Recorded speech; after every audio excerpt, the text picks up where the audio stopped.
نستعينه ونستغفره ونعوذ به من شرور أنفسنا ومن سيئات أعمالنا. من يهده الله فلا مضل له ومن يضلل فلا هادي له. أشهد أن لا إله إلا الله وحده لا شريك له وأشهد أن محمدا عبده ورسوله الكريم. اللهم صل وسلم على نبينا المصطفى محمد وعلى آله وأصحابه أجمعين. أما بعد، فيا عباد الله، اتقوا الله وقولوا قولا سديدا يصلح لكم أعمالكم ويغفر لكم ذنوبكم، ومن يطع الله ورسوله فقد فاز فوزا عظيما. أعوذ بالله من الشيطان الرجيم. بسم الله الرحمن الرحيم. ربنا وآتنا ما وعدتنا على رسولك ولا تخزنا يوم القيامة. Segala puji bagi Allah, kemudian salawat dan salam kepada Rasulullah, pada keluarga dan seluruh sahabat-sahabatnya. Sedang jemaah-jemaah yang Allah muliakan insyaAllah. Salah satu doa yang diajarkan Allah kepada para nabinya dicantumkan di dalam surat Ali Imran 194. Hendaknya kita berdoa untuk keselamatan akhirat dengan lafaz Rabbana wa atina ma wa'adtana ala rusulika wa la tukhzina yawmal qiyamah innaka la tukhliful mi'ad. Wahai Tuhan kami, berikanlah kepada kami apa yang telah Engkau janjikan melalui lisan Rasul-Rasulmu, dan janganlah Engkau menghinakan kami. Wala tukhzina yaumal qiyamah. Jangan Engkau hinakan kami di hari kiamat. Sesungguhnya Engkau adalah Tuhan yang tidak akan melanggar janji. Permintaan hamba kepada Allah Subhanahu wa taala untuk mendapatkan janji apa yang dia baca dari Al-Quran, keindahan surga, dan janji dijauhkan dari api neraka. Itu dulu yang diajarkan Allah Subhanahu wa taala. Seakan-akan kita ingin mengatakan, sebagaimana Engkau dulu berjanji, Engkau tidak akan hilangkan amal saleh kami selama kami tidak menghilangkannya. Bahkan sebesar biji zarrah pun Engkau akan menghitungnya, maka berikanlah kembali.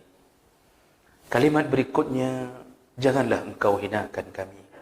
La tukhzina yaumal qiyamah. Maksudnya dalam tafsir sebutkan, jangan Engkau hinakan kami, Engkau permalukan kami, Engkau buka aib kami di tengah-tengah kerumunan, wahai Allah Subhanahu wa taala. Sesungguhnya Engkau tidak akan melanggar janji. Artinya kita bermohon di atas janji Allah Subhanahu wa taala.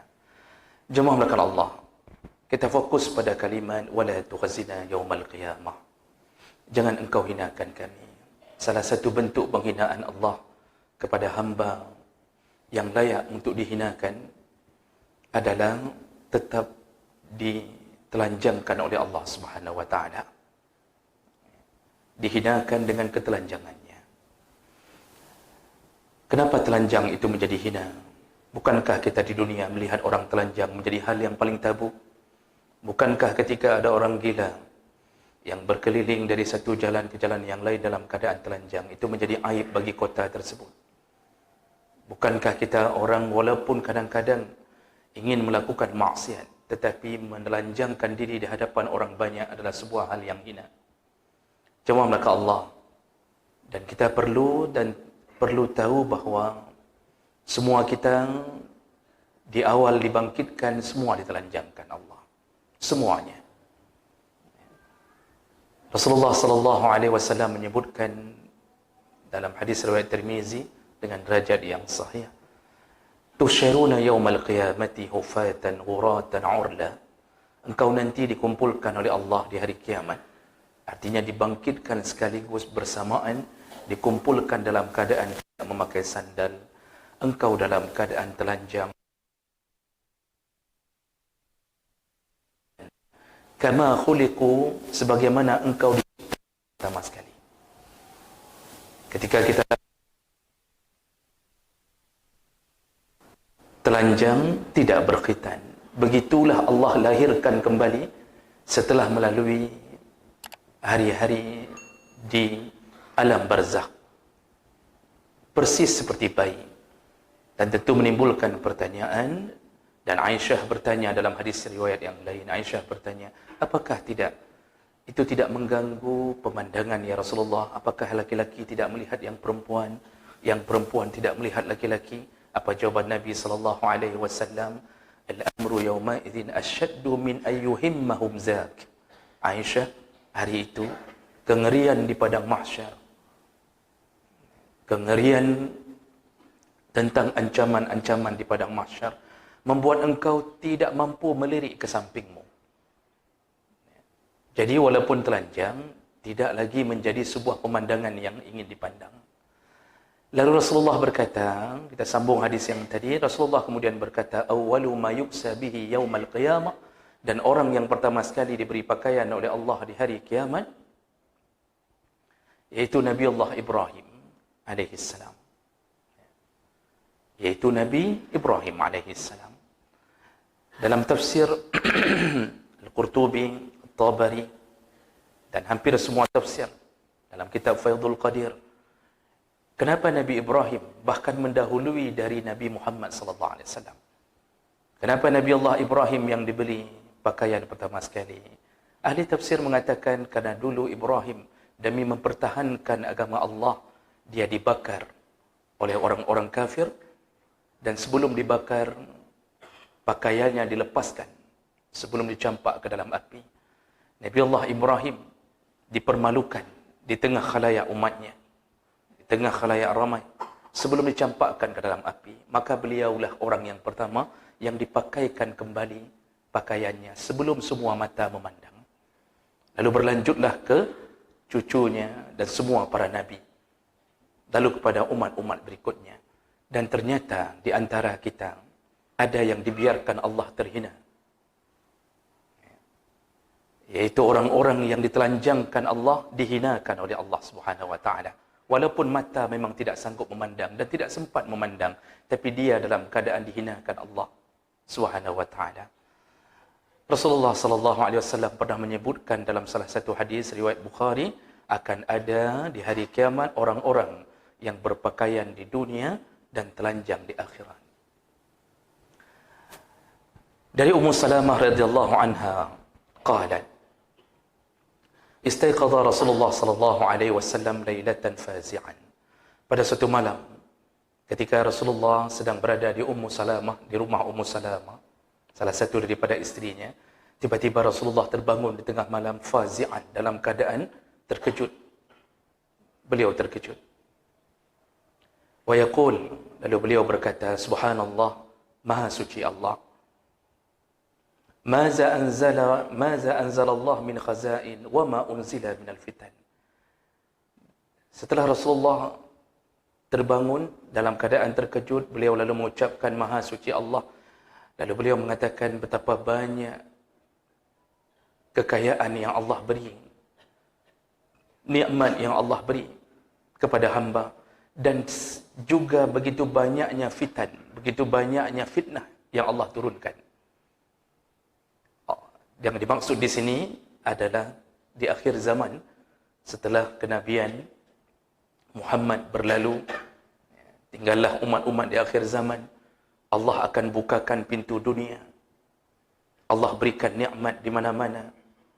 Tapi kemudian juga Allah iringi dengan fitnah. Fitnah akhir zaman. Fitnah yang kita rasakan hari ini, di mana kebaikan dikalahkan oleh kejahatan, di mana orang jahat disebut sipen, orang yang jahat disebut orang jujur, orang yang jujur disebut orang yang jahat,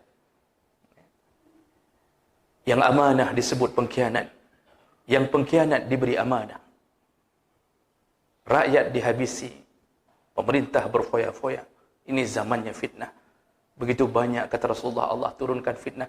Tapi di samping itu juga Allah buka pintu dunia. Semua nikmat kita dapatkan. Dan Rasulullah mengatakan, وَمَنْ يُوقِدُ سَوَاحِبِ الْحُجْرَاتِ. Siapa yang membangunkan isteri-isteri? Kata Ummu Salamah, maksudnya adalah azwajahu likayusallin, yaitu siapa yang membangunkan isteri-istrinya untuk melakukan salat tahajud. Lalu Rasulullah menyambung kalimat akhirnya di hadis ini, Rubba kasiyatin fid dunya wa 'ariyatin fil akhirah. Sungguh banyak nanti, kata Rasulullah, nanti di hari kiamat sungguh banyak orang-orang yang berpakaian di dunia tapi telanjang di akhirat. Hadis sahih riwayat Bukhari. Nah, jemaah melakukan Allah Subhanahu wa taala. Apa maksud Nabi sallallahu alaihi wasallam mengatakan banyak sekali orang yang di dunia berpakaian tapi di akhirat dia telanjang? Dan apa hubungannya dengan salat malam? Dan apa hubungannya dengan para isteri yang dibangunkan oleh Rasulullah untuk salat tahajud? Para ahli ilmi yang lebih faham dari kita, lebih berilmu, Allah berikan mereka kekuatan untuk berfikir. Mereka berijtihad dengan ayat dan dalil-dalil. Salah satunya Ibnu Hajar Al-Asqalani rahimahullah yang mensyarah Sahih Bukhari, karena hadis ini Sahih Bukhari. Beliau mengatakan ada beberapa makna yang dibawa dengan perkataan Nabi, yaitu telanjang di dunia, berpakaian di dunia, telanjang di akhirat. Yang pertama yaitu mereka yang diberikan kekayaan oleh Allah, artinya dia berpakaian dengan kekayaannya, tapi kemudian dia tidak berhasil mendapatkan pahala dari kekayaannya. Dia diberikan harta yang banyak oleh Allah. Dia punya semua fasilitas di rumahnya. Dia pergi dengan kenderaan yang mewah. Dia sanggup melancong, berjalan, bermusafir dari satu tempat ke tempat yang lain dengan mudahnya. Tetapi kekayaannya tidak bisa membuatnya mendapatkan pakaian. Iaitu yang dimaksud adalah pahala. Kaya, tapi tidak pernah mobilnya parkir di depan masjid untuk salat jamaah. Kaya, tetapi tidak pernah dia gunakan hartanya untuk membantu tetangganya yang miskin. Atau membantu saudaranya yang layak untuk dibantu. Kaya, tapi tidak pernah memperhatikan kehidupan orang-orang yang dia membutuhkan uluran tangannya. Kekayaannya tidak bisa membuahkan pahala.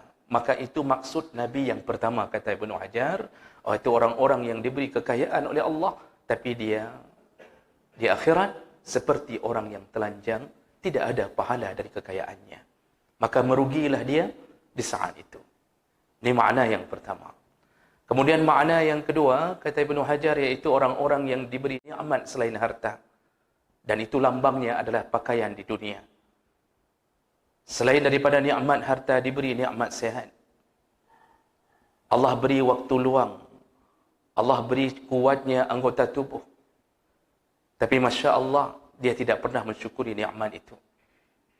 Kalau untuk berlari pagi, dia sanggup keliling Lok Semawe sampai 2 kali. Tapi untuk menuju ke masjid yang 5 meter dari rumahnya, tidak pernah muncul. Tidak pernah dia melakukan amalan-amalan saleh yang dia lakukan dengan anggota tubuhnya. Begitu beratnya dia menyembah Allah Subhanahu wa taala. Maka tadi Nabi mengatakan tentang siapa yang membangunkan para isteri untuk salat tahajud. Seharusnya nikmat ini kita bawa. Salah satu buktinya kesalehan adalah dengan bangun di tengah malam. Ini salah satu bukti nyata orang-orang yang mulai mendekat ke Allah adalah dengan membiarkan nikmat Allah beri, disyukurinya, menghadap Allah di tengah malam. Tapi tidak pernah dia lakukan. Dia berpakaian dengan nikmat di dunia, tapi telanjang di akhirat. Tidak pernah tangannya menolong orang. Tidak pernah kakinya menuju ke tempat kebaikan. Tapi kalau ke tempat maksiat, dialah rajanya. Begitu bersemangatnya kita urusi tentang hal-hal yang mubah, bahkan cenderung pada dosa. Begitu bersemangatnya kita urus klub-klub bola kita. Semangatnya kita untuk melakukan permainan-permainan dunia. Tapi untuk urusan akhirat, kita langsung tidak bersemangat. Berpakaian di dunia dengan nikmat, telanjang di akhirat. Nikmat tidak disyukuri Allah, tidak disyukuri oleh hamba setelah diberikan oleh Allah Subhanahu wa taala. Kemudian yang keempat, yang ketiga jemaah Allah adalah zahir dari makna tersebut, yaitu orang-orang yang tidak lengkap pakaiannya di dunia, Allah akan telanjangkan di akhirat, Allah haramkan surga. Dalam hadis Nabi menyebutkan salah satu penghuni neraka, jangankan masuk surga, mencium bau surga pun tidak boleh. Siapakah mereka? Nisa'un kasiyatun 'ariyat. Perempuan-perempuan yang berpakaian tapi telanjang. Kenapa Rasulullah hanya menyebutkan perempuan? Karena kebiasaan ini akan terjadi akhir zaman kepada perempuan. Tapi bukan bermakna hanya perempuan. Tapi lihatlah hari ini. Bukankah di depan mata kita, anak gadis kita, anak gadis kaum muslimin, isteri-isteri kaum muslimin, keluar berjalan di tengah jalan dengan pakaian yang ketat, dengan memakai celana jeans. Marahkah suaminya? Tidak. Ketika anak gadis keluar begitu saja, bahkan dibonceng oleh yang bukan mahramnya, marahkah ayahnya? Tidak. Kalau marah seharusnya dia tidak bisa keluar. Kenapa dia bisa keluar? Mana ayah ibunya? Orang-orang yang hari ini telanjang di dunia, nisa'un kasiyat 'ariyat. Dia berpakaian tapi telanjang, melekat pakaian pada tubuhnya, mencetak seluruh anggota tubuhnya, maka diharamkan Allah Subhanahu wa taala untuk mencium bau surga. Berpakaian di dunia, telanjang di akhirat. Jemaah maka Allah, ini bukan hanya untuk perempuan. Memang disebutkan perempuan karena kebiasaannya terjadi pada perempuan. Tapi laki-laki pun banyak melakukannya. Lihatlah suasana kita hari ini. Heran, kenapa begitu bangganya orang-orang yang memakai celana pendek? Dia mengendarai sepeda motornya sampai menampakkan sebahagian dari dia keluar. Dan ada satu kebanggaan seakan-akan ada tradisi bahwa ini adalah reman. Jadi sifatnya pemberani. Jadi kalau sudah pakai celana pendek, nampak lutut ke atas, dianggap adalah orang-orang yang gaul, orang-orang yang punya style. Dan itu gaya hidup anak muda kita hari ini. Lihat mereka yang main futsal, lihat mereka yang main volley, lihat mereka bahkan mengambil air galon pun pulang dengan meletakkan galon di hadapannya, memakai celana pendek. Dan itu biasa bagi mereka. Padahal aurat laki-laki, sepakat para ulama mengatakan baina surrati war rukbah, iaitu di antara pusat dan lutut. Hari ini Masya Allah, jogging pagi, jogging sore, para orang-orang yang mengikuti PON, orang yang mengikuti pra-olimpiade, menganggap sebuah hal biasa, berlari satu kota, memakai celana pendek. Dan mereka anggap mereka adalah kebanggaan kota. Begitulah keadaan orang yang Allah hancurkan di akhirat. Dia akan telanjang di akhirat, dan ketelanjangan itu hanya menjadi pemilik neraka. Surga haram telanjang. Kenapa Allah turunkan Adam dan Hawa dalam keadaan telanjang? Allah ingin melambangkan yang telanjang tidak akan pernah kembali ke surga. Tapi Adam dan Hawa segera bertaubat. Mereka kembali kepada Allah. Hampir semua nikmat di dunia yang diharamkan Allah, itu dihalalkan di akhirat. Salah satu yang paling masyhur yaitu khamar. Khamar haram dunia tapi menjadi kenikmatan surga. Berhubungan dengan perempuan yang bukan istri yang sah juga diharamkan di dunia, tapi Masya Allah, Allah sediakan bidadari sesuka hati. Allah halalkan di dunia. Satu-satunya maksiat di dunia yang Allah tidak akan halalkan selama-lama di akhirat adalah ketelanjangan. Penduduk surga tidak akan telanjang. Penduduk surga tidak ada yang telanjang. Maka telanjang menjadi sesuatu penyakit di akhir zaman. Orang ini akan hancur hidupnya di akhirat nanti. Maka jagalah anak kita. Biasakanlah berpakaian dengan pakaian yang syar'i. Dan yang terakhir, jemaah melakukan Allah Subhanahu wa taala, Ibnu Hajar menambahkan syarah di atas hadis ini, yaitu maksud yang terakhir adalah ketika pakaian itu yang dimaksud adalah pasangan hidup kita. Hunna libasul lakum wa antum libasul lahunna. Istrimu adalah pakaian untukmu dan engkau pakaian untuknya. Allah menggambarkan tentang lambang pakaian antara pasangan hidup suami istri. Lalu apa hubungannya dengan telanjang di akhirat? Kita yang hari ini berpakaian di dunia, kita sibukkan membeli setiap tahun. Menjelang hari raya, kita beli pakaian untuk istri kita, anak kita. Lalu kemudian ternyata kita tidak mendidiknya dengan baik. Dan bahkan mereka pun kalau saleh, hanya saleh di tangan gurunya, bukan saleh di tangan suaminya. Suaminya terus melakukan maksiat. Dan mereka terus berpakaian di atas dunia. Dan ketika istri menjadi musuhnya di akhirat, ketika anak menjadi musuhnya di akhirat, atau seorang suami yang saleh tapi istri tidak salehah, anak tidak salihah, maka anak dan isteri inilah yang menggiring kita ke akhirat, ke neraka Allah Subhanahu wa taala.